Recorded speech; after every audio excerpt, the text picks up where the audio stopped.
at a euro note, okay, and ask yourself what picture is on a euro note.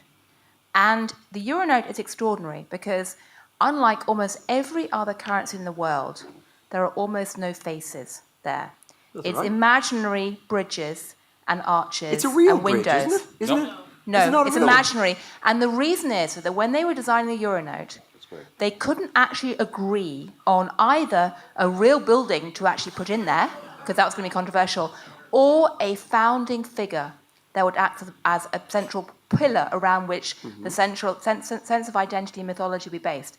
And as an anthropologist, I'm fascinated by that, because actually what holds societies together and allows them to be champions and allows them to project themselves and have a voice on the world stage and actually have a contract with their citizens is to have some form of founding mythology, central figure from history that they can unify around. And if I was to ask you guys, okay, who actually created Europe? Charlemagne. Well, great. Put him on the notes. Would you actually want Charlemagne on the notes? Nope. Along with Monet? But you need to have some sense of common identity. But do you? I mean, the whole point of the EU project is it came from a peace project. A bunch of bureaucrats. Sure, no, but what the hell's wrong with a bureaucrat? I'm not going to do it. It's sort of well, Janus and I begin to agree on things here. Can I add something to what Gillian said? Why is the word bureaucrat is always said? We have harmony breaking out this end of the platform. No, her point is absolutely brilliant about the notes. But let me just add a vignette to this, because I also happen to know the discussion that went on in there. The initial idea was to put monuments, like the Parthenon and the Colosseum and the Cathedral of Cologne, or whatever, the Westminster, and the Buddhist not Bank. Westminster. Well, no. But back then it was on the cards that Britain would be part of the Eurozone. True. We're talking about 1991 now. Yeah. Westminster was also built with French stone. So the Buddhist Bank representative vetoed any monument from the south of Europe, lest the euro note is associated in the space of the imaginary with a soft Mediterranean currency.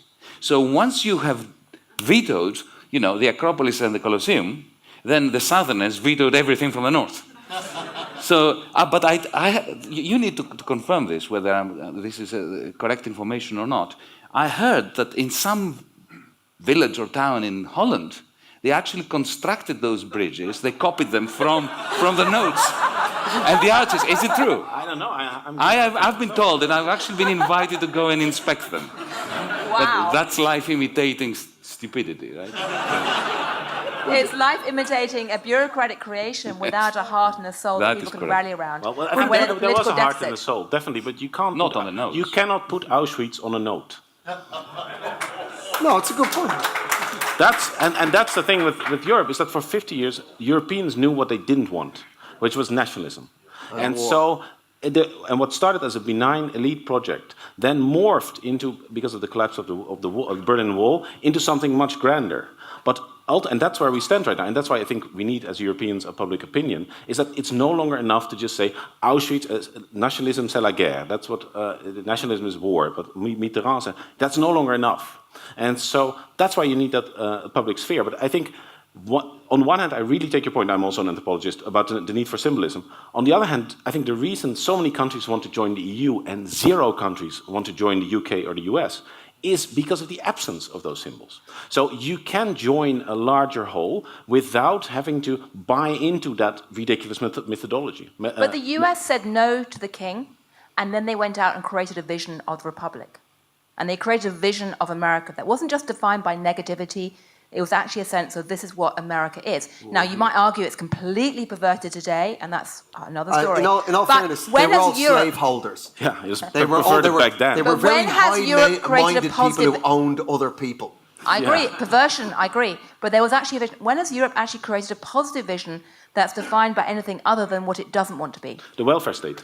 The welfare state is really the European thing. There's a sense that if you're European, you're entitled to freedom from fear. And that you should have a basic level of dignity. Britain had something to do with the creation of the welfare state, and it wasn't exactly part of the European vision. No, but you can have others either Yeah. preceding it or imitating it. But I think what... And Mussolini was very good at social security too.